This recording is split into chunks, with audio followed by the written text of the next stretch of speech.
நம்ம India Australia அணிக்கு எதிராக இனி இந்த பார்டர் கவஸ்கர் டெஸ்ட் தொடர ஜெயிக்க முடியாது, வேணா கடைசி ஆட்டம் ஜெயிச்சா சமன் செஞ்சிடலாம் அப்படிங்கிற மோசமான நிலைமையில தான் இப்போ இருக்காங்க.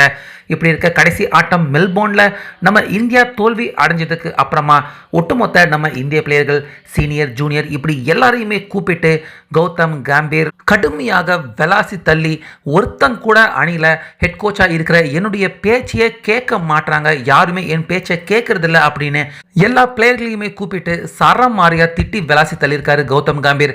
அதே போல இந்த விஷயத்தை பிசிசிஐ அவங்க கிட்டையும் கம்ப்ளைண்டாக பதிவு பண்ணியிருக்காரு கௌதம் கம்பீர். அதுல ஆட்டத்தின் போக்குக்கு தகுந்த மாதிரி சூழ்நிலையை புரிஞ்சு தன்னுடைய திட்டத்தின் படி செயல்படாம ஒரு பிளேயரும் அவங்களுடைய இஷ்டத்துக்கு செயல்படுறாங்க, முக்கியமா சீனியர் பிளேயர்கள் இப்படி இருக்காங்க அப்படின்னு பிசிசிஐ கிட்டையும் இந்த ரிப்போர்ட்டை கௌதம் கம்பீர் அணிவிச்சிருக்காரு. ஸோ இதனால தற்போது 5th டெஸ்ட் மேட்ச் ஆட்டத்தில் இந்திய அணியில் 3 மிகப்பெரிய சீனியர் பிளேயர்களுக்கு ரொம்ப பெரிய நெருக்கடி ஏற்பட்டிருக்கு. ஸோ அதில் ஃபர்ஸ்ட் இடம் பிடிச்சிருக்கிறதே கேப்டனான ரோஹித் சர்மா. அவர் தான் ஒவ்வொரு ஆட்டத்திலையும் அவருக்கு தகுந்த மாதிரி அவருடைய பேட்டிங் பொசிஷன், அவருடைய கேப்டன்சி திட்டம், இது எல்லாத்தையுமே ரோஹித் சர்மா இஷ்டத்துக்கு அவருக்கு தகுந்தா போல மாற்றிக்கிட்டு இருக்காரு. ஃபர்ஸ்ட் 2வது ஆட்டத்தில் மிடில் ஆர்டரில் விளையாண்டாரு, அதுக்கு அப்புறமா ஓப்பனராகவும் இறங்கினாரு. இப்போ கடைசி ஆட்டத்தில் பார்த்தீங்கன்னா 3வது இடத்துல விளையாண்டு எந்த இடத்துலையுமே தன்னால் சரியாக பேட்டிங் ப்ரூவ் பண்ண முடியாத மோசமான நிலைமையில ரோஹித் சர்மா இருக்காரு. அதே போல் விராட் கோலி ஹாஃப் சைடு அந்த டிரைவ் அடிக்கிற பாலை கை வச்சே தீருவேன் அப்படின்னு ஒவ்வொரு மேட்ச்லையுமே சொல்லி அதே மாதிரி விராட் கோலி அவர் அவுட் ஆகிட்டு இருக்காரு. கௌதம் கம்பீர் அந்த பாலை விட்டுடுங்க அப்படின்னு எவ்வளவோ அவருக்கு எடுத்து சொல்லியும் தான் இப்படிதான் செய்வேன் அப்படின்னு ஒத்த காலில் விராட் கோலி அவர் நிற்கிறது. அதே போல ரிஷப் பண்ட் ஒவ்வொரு ஆட்டத்திலையுமே நான் அக்ரெசிவா பேட்டிங் பண்ணுவேன், எனக்கு இந்த மாதிரியான வித்தியாசமான பேட்டிங் எல்லாம் தெரியும் அப்படின்னு சும்மா பந்தா காட்டுற மாதிரியான பேட்டிங்கை ரிஷப் பண்ட் வெளிப்படுத்துறாரு.